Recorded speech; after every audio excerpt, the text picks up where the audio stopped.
हुजूर पाक सल्लल्लाहु ताला अलैहि वसल्लम से किसी ने आकर के ये कह दिया कि या रसूल अल्लाह, अंसार सहाबा के दरमियान ऐसी ऐसी बातें फैली हैं कि आपने मुहाजिरीन को माल ज्यादा दे दिया, अंसार को कम दिया। हुजूर पाक सल्लल्लाहु ताला अलैहि वसल्लम ने सबको जमा किया। जो बात मैं कहने जा रहा हूं तवज्जो,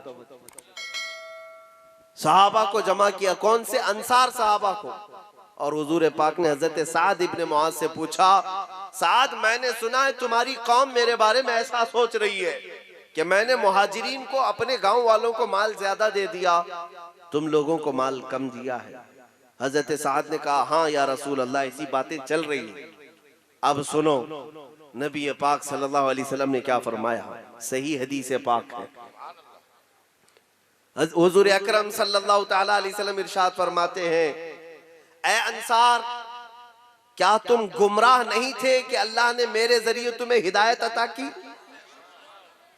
तुम भटके हुए थे, तुम बेयारो मददगार थे, क्या अल्लाह ने मेरे जरिए तुम्हें राह रास्त नहीं अता किया? अंसार कहने लगे कि हाँ या रसूल अल्लाह, हमें हिदायत मिली है तो आपकी बदौलत, हमें ईमान मिला है तो आपकी बदौलत, हमें इस्लाम और कुरान मिला है तो आपकी बदौलत। रसूल पाक सल्लल्लाहु ताला अलैहि वसल्लम पूछते रहे और आखिर में ये फरमाया, ऐ मेरे अंसार सहाबा, वो मुहाजिरीन जो हिजरत करके आए, उनका मदीने में कोई घर नहीं है, नए नए इस्लाम में आए हुए भी लोग हैं। मैंने उनको माल थोड़ा सा ज्यादा इसलिए दे दिया कि उनका दिल बंधा रहे और उनके घर का काम काज चलता रहे। तुम्हारे तो ऑलरेडी मदीने में घर है ना। और उसके बाद हुजूर फरमाते हैं, तवज्जो, यही जुमला मुझे कहना है। हुजूर पाक सल्लल्लाहु अलैहि वसल्लम फरमाते हैं, ऐ अंसार, क्या तुम इस बात से राजी नहीं कि बाकी वो लोग सारा माल ले जाएं और तुम अल्लाह के रसूल को ले जाओ? सुभान अल्लाह, सुभान अल्लाह, बहुत अच्छे, वाह भाई। वो लोग सारा माल ले जाएं और तुम अल्लाह के रसूल को ले जाओ। अंसार साहबा कहते हैं, इस एक जुमले ने हमें इतना रुला दिया कि हमारी दाढ़ियां भीग गई थी। अल्लाह अकबर। फिर उसके बाद जो तकसीम हुई थी, अंसार साहबा कहते हैं, हमें वो छोटे से माल की भी जरूरत महसूस नहीं होती। हमने ये सोचा कि ये भी मुहाजिरीन को दे दिया जाए जब रसूल हमारे पास है। सुभान अल्लाह, नारे तकबीर, नारे रिसालत। मेरे अजीजों, अहले सुन्नत कॉन्फ्रेंस, नामोसे रिसालत कॉन्फ्रेंस, सुभान अल्लाह, सुभान अल्लाह।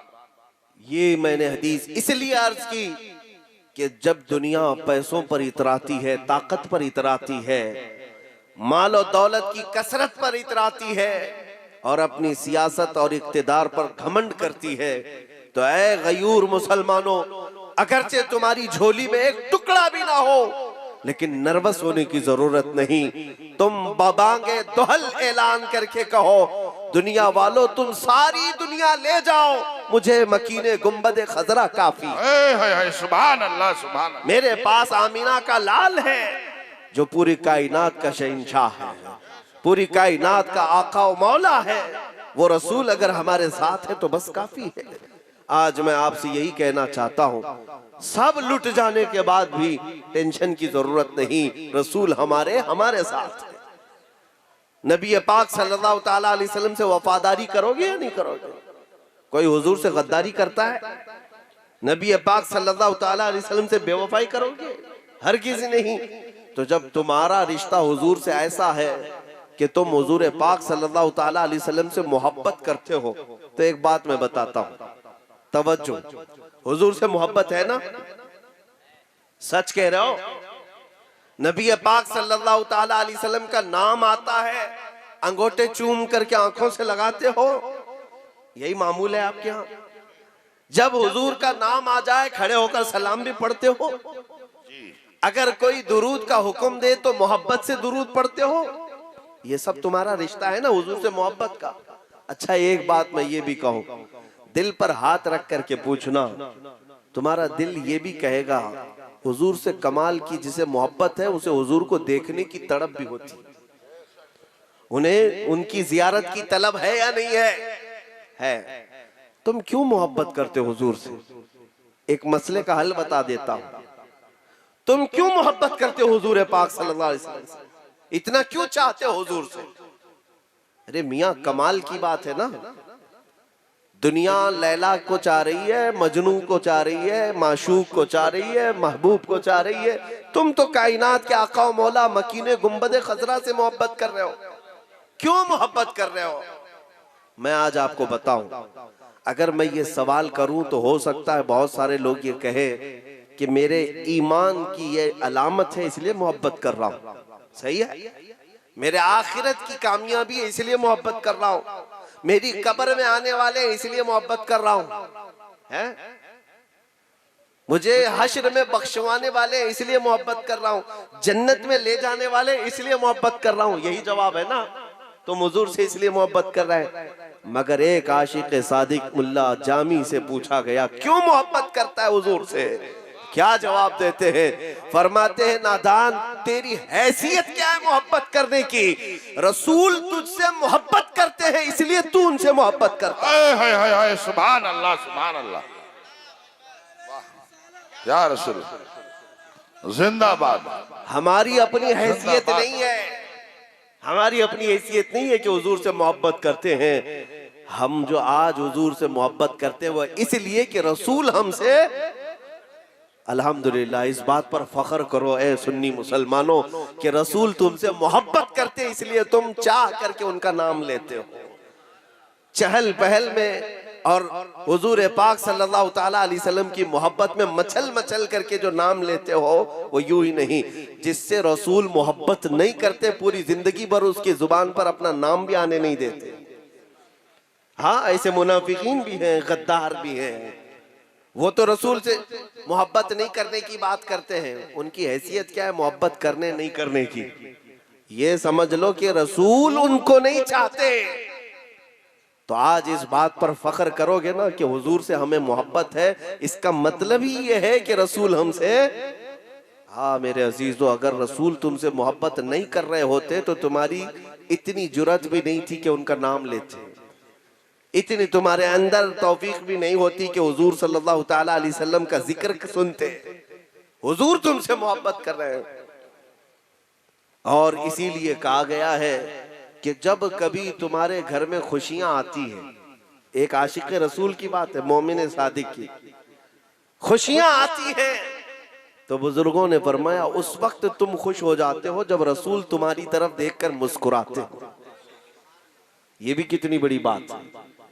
रसूल पाक सल्लल्लाहु ताला अलैहि वसल्लम अगर खुश हो जाए तो मौला तुम्हारे घरों में खुशियां भेजता है। तो यह हमारा गहरा रिश्ता है उस रसूल पाक से। आज मैं इसी बात को दोहराने आया हूं, तुम इस बात पर फख्र करो कि अल्लाह के नबी तुमसे मोहब्बत करते हैं, तुम्हें अपने गुलामों में रखा है, तुम्हें अपने चाहने वालों में बसाया है। लेकिन इस बात पर अगर कायम रहना है तो कमाल से टूट करके उनसे मोहब्बत ही करते रहो। दगाबाजी मत करो, गद्दारी मत करो, इस रास्ते को छोड़कर भटक मत जाना, गैरों की पैरवी करते हुए दुनियादारों के पीछे मत चल जाना।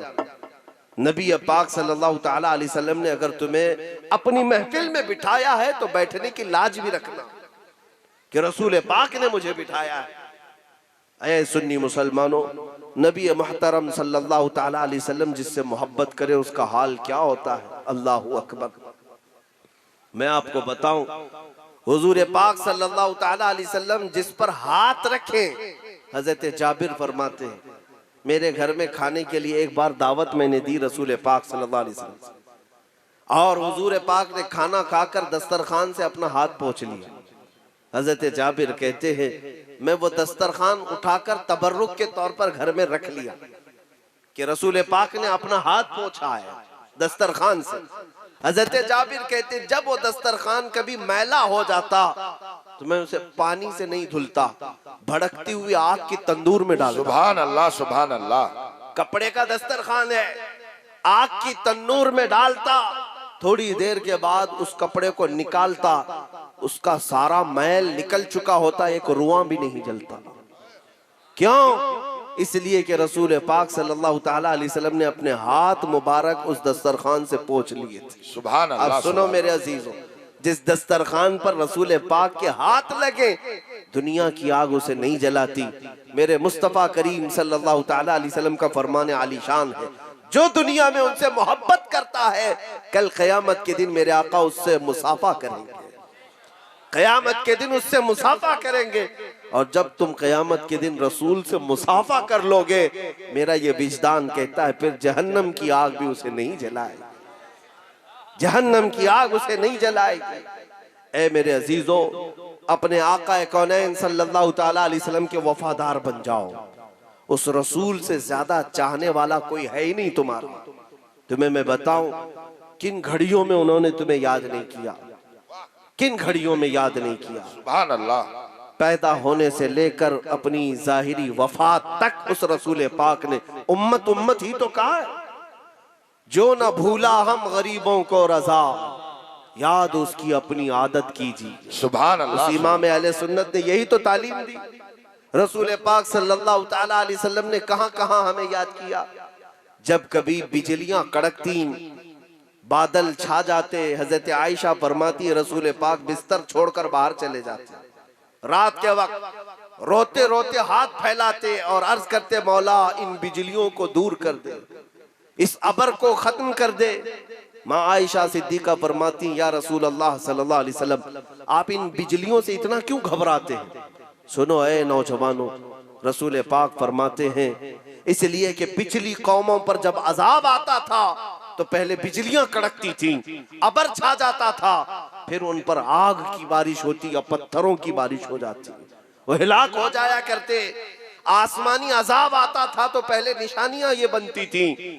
अब जब भी आसमान पर बिजली कड़कती है या अबर छाता है, हुजूर पाक फरमाते मुझे डर लगता है कि कहीं ये मेरी उम्मत पर अजाब न बन जाए, मेरी उम्मत पर यह अजाब बन करके ना उतर जाए। उस रसूल पाक को अगर दर्द है तो उम्मत का दर्द है। जो सबसे ज्यादा हमसे मोहब्बत करने वाली शख्सियत है दुनिया में, वो कौन है? वो रसूल पाक सल्लल्लाहु अलैहि वसल्लम की जात है। तुम्हें अंदाजा है, एक रिवायत में है हुजूर पाक सल्लल्लाहु अलैहि वसल्लम फरमाते हैं कि अगर मेरे उम्मती के पाँव में, तलवों में कांटा भी चुभ जाए तो उसके दर्द का एहसास मुझे होता है। हुजूर पाक सल्लल्लाहु अलैहि वसल्लम, सुभान अल्लाह। अल्लाह के नबी सल्लल्लाहु ताला अलैहि वसल्लम तुम्हारे तलवों में चुभने वाले कांटे का दर्द भी रखते हैं। अजीजुन अलैहि मा अनितुम, कुरान यही तो कहता है, तुम्हारा तकलीफ में पड़ना उस रसूल को देखा नहीं जाता। तुमसे सबसे ज्यादा मोहब्बत करने वाली वो शख्सियत है। इस तो आज तो अलमिया है, हम उनके पीछे चल पड़े जो हमें चाहते भी नहीं है, वो हमें धक्के दे दे करके बाहर करते हैं, फिर भी तुम उनकी जी हुजूरी में लगे हुए हो। और जो रसूल बैठते उठते सोते रब्बी हबली उम्मती कहते रहे, ये नौजवान उनके पीछे क्यों नहीं जाता? आज उस रसूल से वफा क्यों नहीं करता? उस रसूल के तरीके पर क्यों नहीं आता? तुम्हें पता भी है जब आयात अजाब उतरी कुरान पाक में, अजाब की आयतें आई तो रसूल पाक तो मदीना छोड़कर चले गए कि उम्मत पर अजाबात कैसे कैसे होंगे क़यामत के दिन, कब्र के अजाबात कितने हौलनाक हैं। रसूल पाक सल्लल्लाहु ताला अलैहि वसल्लम सर सजदे में रखकर कसरत से रोते रहे, कसरत से रोते रहे। इसी को तो मेरे इमाम अहले सुन्नत फाजिल बरेलवी ने फरमाया, अल्लाह क्या जहन्नम अब भी न सर्द होगा, रो रो के मुस्तफा ने दरिया बहा दिए। सुभान अल्लाह, सुभान अल्लाह। किसके लिए रोए? क्या उनके गुनाह थे? क्या उनके ऐब थे? उनकी खताएं थी? किस बात पर रोते थे मेरे आका? सिर्फ ये गरीब उम्मत के लिए रोते थे, हम गरीबों के लिए रोया करते थे। तुम्हें अंदाजा भी है मेरे अजीजों, तुमने रसूल के लिए कितनी रातें रोई, कितनी मर्तबा खड़े होकर हुजूर को याद किया। तुम्हारी आंखें कब आखिर मर्तबा भीगी थी और किसके लिए भीगी थी? तुम्हें पता भी है? नबी मोहतरम सल्लल्लाहु ताला अलैहि वसल्लम के मुतालिक हजरत आयशा फरमाती हैं कभी कभार हुजूर रात को बिस्तर छोड़कर खड़े होते और इबादत में लग जाते थे, और इतनी देर खड़े होते कि आपकी पिंडलियों में सूजन आ जाती थी, पिंडलियों में सूजन आ जाती। माँ आयशा फरमाती है मैं कपड़ा गर्म कर सेक करके उन पिंडलियों का वर्म, सूजन को कम किया करती थी और कहती या रसूल अल्लाह सल्लल्लाहु अलैहि वसल्लम, आप इतनी मशक्कत से इबादत क्यों करते हैं, इतनी तकलीफ क्यों उठाते हैं? रसूल पाक सल्लल्लाहु अलैहि वसल्लम फरमाते, ए आयशा, ये मेरी गरीब उम्मत के लिए मैं करता हूँ कि मेरा रब राजी हो जाए, मेरी उम्मत को बख्श दे। जो सबसे ज्यादा मोहब्बत करता है ना दुनिया में हमसे, वो कौन है? हमारे रसूल की जात है। और आज मुझे ये बताने की भी जरूरत नहीं होनी चाहिए, ए मुसलमानों, मैं एक बात बता दूं, मेराज की शब जब अल्लाह ताला ने मेरे मुस्तफ़ा को आसमानों पर बुलाया, फिर लामकां का सफर कराया और उस जगह बुलाया जहां कोई न गया है और न जा सकता है क़यामत तक, वो मकाम अता किया किसको? मेरे आका को। लेकिन अंदाजा आया, मेराज का सफर तो सुनते होंगे ना, रसूल पाक सल्लल्लाहु अलैहि वसल्लम मस्जिद हरम से मस्जिद अक्सा गए, वो शान क्या थी जो 1,24,000 अंबिया की इमामत किया, आसमानों का सफर किया, बुराक से जिब्राइल के साथ गए सिदरतुल मुंतहा तक, या 7वें आसमान के भी ऊपर है, सिदरतुल मुंतहा में जिब्राइल भी रुक गए, आगे सिर्फ हुजूर चलते रहे, रफ रफ सवारी पर चल पड़े। फिर एक मकाम आया जहां रफ रफ सवारी भी खत्म, सिर्फ रसूल पाक चलते गए, और वो कुर्बे खुदाबंदी की घड़ी थी। अल्लाह रब्बुल इज्जत ने इतना करीब बुलाया रसूल को कि 2 कमानों से कम का भी फासला रह गया। सुभान अल्लाह, सुभान अब अल्लाह। मैं जो बात कह रहा हूं, तवज्जो, ये मकाम पहले किसी को मिला? रसूल पाक सल्लल्लाहु अलैहि वसल्लम से पहले किसी को मेराज हुई या कयामत तक किसी और को होगी? ये दीदारे खुदाबंदी का शरफ सिर्फ मेरे आका को मिला। लेकिन उस रात को जिसे इतना बड़ा मकाम मिला हो, वो फख्र से क्या ना करे। अरे मेरे अजीजों, ये वो रात है जब अल्लाह ने खुद मेरे नबी को सलाम किया। तुम्हें पता है, जब रसूल तारीफ करते हुए अल्लाह की बारगाह में जा रहे थे, अत्तहियातु लिल्लाहि वस्सलावातु वत्तय्यिबात, ये हुजूर के अल्फाज थे। अल्लाह की तारीफ कर रहे थे, तमाम पाकियां, तमाम अच्छाइयां, तमाम बुजुर्गी अल्लाह के लिए है, अल्लाह के लिए है। तो रब ने जवाब क्या दिया पता है? अस्सलामु अलैका अय्युहन नबी व रहमतुल्लाहि व बरकातुहू। ये किसकी तरफ से आया सलाम? अल्लाह की तरफ से आया। ऐ नबी, तुम पर सलामती हो, अल्लाह की रहमतें और बरकतें हो। अब सोचो जरा, एक बड़ा आदमी भी सलाम करता है तो तुम्हारे पैर जमीन पर नहीं टिकते, जिसे खुद कायनात का खुदा, कायनात का खालिक सलाम करे, ए रसूल तुझ पर सलामती हो, उस रसूल के फख्र करने के लिए कितना बड़ा मकाम है। लेकिन जब अल्लाह ने रसूल को सलाम भेजा, रसूल पाक ने क्या कहा? ऐ मौला, ये तेरा सलाम मेरे लिए है, लेकिन मौला तू अपनी सलामती में मेरी उम्मत को भी शामिल फरमा ले। वस्सलामु अलैना व अला इबादिल्लाहिस सालिहीन। मुफस्सिरीन फरमाते हैं और सीरत निगार फरमाते हैं, इस दुआ में रसूल पाक सल्लल्लाहु अलैहि वसल्लम ने अपनी उम्मत के नेकों को और गुनहगारों को शामिल कर लिया कि मौला तेरी सलामती, तेरा सलाम सिर्फ मेरे लिए नहीं, मेरी पूरी उम्मत के लिए तेरा सलाम।